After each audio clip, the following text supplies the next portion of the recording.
Shalom alaihim bisem Yesua Hamasiah. Assalamualaikum warahmatullahi Isa Al-Masih Trukat Jesus Christ bless you all. Zi Yesus jidu deming di ansin. Assalamualaikum warahmatullahi Isa Al-Masih. Kayaknya tadi udah ya. Saya Pendeta Henry Tandianta MPS. Saya akan menjawab pertanyaan supaya mudah saya balik ya. Saya balik, dia tanya apa, saya jawab apa gitu ya. Supaya mudah maksudnya ya. 5 nabi dikira Arab. Nah, kan dia nanya ya, Pak Dede jelaskan bahwa nabi-nabi di Alkitab itu apakah semua orang Ibrani, orang Israel, atau ada orang Arab ya. Saya menjawab begini, 5 nabi dikira orang Arab. Kok cuman 5 Pak? Bukankah nabi banyak? Ya nggak usah lama-lama. Kalau 5 saja sudah salah ya, lainnya salah. Saudara-saudara, yang akan kita bicarakan adalah nabi perjanjian lama. Kalau perjanjian baru ada yang bukan orang Ibrani ya. Ya, di dalam itu ada Lukius, terus ada Menahem ya, ada itulah ya. Pokoknya baca saja Kisah 13 tuh. Kisah 13 ayat berapa ya? Ayat 1 ya. Baik, 5 nabi berikut dikira orang Arab ya. Para mu'alaf yang ngakunya sok jago debat ya, yang sok bilang beriman itu harus pakai logika. Coba logikamu diuji. Logika level apa itu? 1. Ibrahim ya.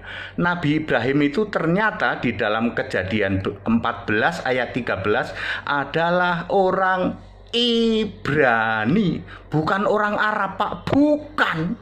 Jadi mustahil Ibrahim yang orang Ibrani jadi nabinya orang Arab. Mustahil itu.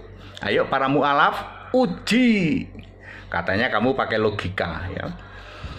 Di dalam Kejadian 20 ayat 7, Ibrahim adalah nabi. Nabi pertama Alkitab adalah Ibrahim.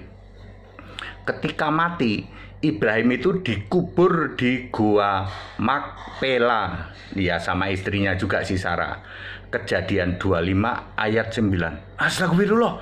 Jadi Ibrahim dikubur di Makpela. Betul. Lah itu yang Ibrahim itu kuburannya siapa Pak? Ayo, katanya beriman pakai logika. Mana logikamu mu'alaf? Katanya kalian kalau beriman pakai logika. Ya, Ibrahim itu orang Ibrani, mustahil menjadi nabinya orang Arab, lalu menerima perintah dari Allah memakai bahasa Arab. Mustahil, lalu dimakamkan di Arab. Logikamu mana para mu'alaf? Nomor 2, Musa ya. Musa itu di dalam Keluaran 2 ayat 1 dan 2. Nabi Musa itu ini Ibrani tulen saudara. Bapaknya Lewi, ibunya juga orang Lewi. Keluaran 2 ayat 1 dan 2. Mustahil Musa ini jadi nabinya orang Arab, lalu menerima firman dari Allah memakai bahasa Arab. Itu hal yang mustahil. Jungkir balik kamu para mu'alaf yang ngaku sok hebat ya. Jadi apa? Tukang debat. Ayo mana logikamu? Kalau sama HTD kayak gitu ya. Ya. Ketiga ya, Daud ya. Nabi Daud di dalam 1 Samuel 17 ayat 12 itu berasal dari Bethlehem, anaknya Isai. Bethlehem itu kan Israel. Lagian Nabi Daud itu jadi raja orang Israel. Mustahil Nabi Daud ini jadi nabinya orang Arab. ya. Lalu menerima perintah dari Allah, menerima perintah pakai bahasa Arab. Jungkir balik itu logikanya para mu'alaf yang ngaku sok jago debat itu kan. Nyerah Pak kalau sama HTD nyerah. Nomor 4, Yunus. Di dalam 2 Raja-Raja 14 ayat 25, Yunus ini orang Israel. Ya. Mustahil Yunus jadi nabinya orang Arab dong, mustahil ya dong. Yunus menerima firman dari Allah. Pakai apa? Pakai bahasa Arab, ya mustahil. Yunus nggak bisa ngomong Arab kok. Udah cepet aja. Nomor 5, Sulaiman. Sulaiman di dalam 2 Samuel 12 ayat 24 itu anaknya Daud. Daud kan raja Israel, punya anak Sulaiman. Lah kok Sulaiman jadi nabinya orang Arab?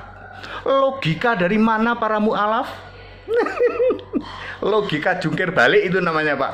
Logika level jungkir balik. Ayo para mu'alaf, mana logikamu?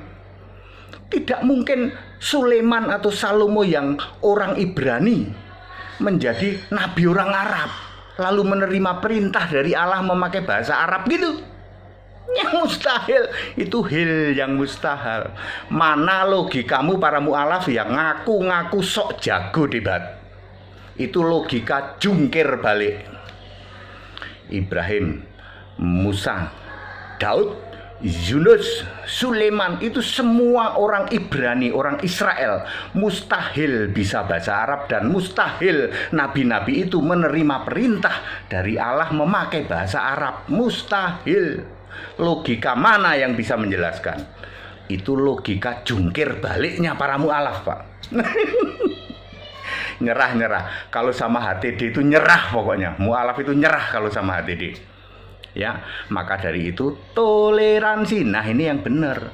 Ya, nggak usah koar-koar di depan HTD. Pak HTD itu mu'alaf jago debat, sudah membuat pendeta mumet itu tobat jadi mu'alaf. Lah pendeta mumet kok diajak debat, ya mumet kan mabuk lalu mumet. Pendeta mumet jadi mu'alaf, biarin siapa menyusul. Habis itu pendeta mampet dia mampet.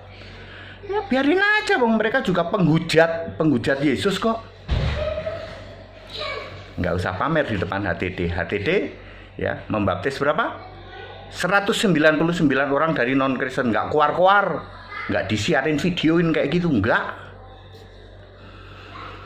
Di depan Allah sama, mau itu pendeta yang mu'alaf atau orang biasa yang terima Yesus sebagai Kristen. Aku sudah membaptis 199 orang non Kristen. KTP-nya masih non Kristen, sudah dibuktikan di mana-mana. Dari berapa? Dari 1000, sekarang sudah masuk 1020. Dari 1020 orang yang sudah kita baptis, ada 199 orang yang KTP-nya masih non-Kristen. Perlu koar-koar nggak HTD? No. Perlu sombong nggak? No. Ya, di depan Allah sama. Mau pendeta mumet, pendeta mabuk, pendeta mampet, lalu jadi mu'alaf, ya toh? Atau dari orang biasa terima Yesus sebagai satu-satunya Allah, di depan Allah sama. Ya toh, satu jiwa tetap sama. Ya, pendeta mampet jadi pendeta mumet. Jadi logikanya mana para mu'alaf yang ngaku sok hebat, jago debat? Itu Pak HTD logika jungkir balik. Iya ya. Ayo dipikir secara smart. Mana bisa Nabi Ibrahim, Nabi Musa, Nabi Daud, Nabi Yunus, Nabi Sulaiman itu jelas-jelas orang Ibrani. Tidak mungkin jadi nabinya orang Arab lalu menerima perintah dari Allah memakai bahasa Arab. Ayo, mana logikamu para mu'alaf? Selain logika jungkir balik salto. Makanya kita toleransi saja, ya. Toleransi saja dan nggak usah pamer kayak gitu ya. Ya Anda malah kayak gini, coba sekarang kayak gini kan nancep semua toh. Iya ya. Ya. Nancep semua kayak gini ya. Orang-orang yang itu tanya aja tuh Nabi Musa, kenapa kamu akuin jadi nabimu padahal dia orang Ibrani? Terus kenapa jadi dia orang Arab? Sebenarnya jawabannya sudah ada. Kalau ditanya balik ke ATD, kenapa Pak ATD? Kok akhirnya Musa jadi orang? Ada jawabannya, tapi itu nggak perlu lah. ATD pasti bisa jawab.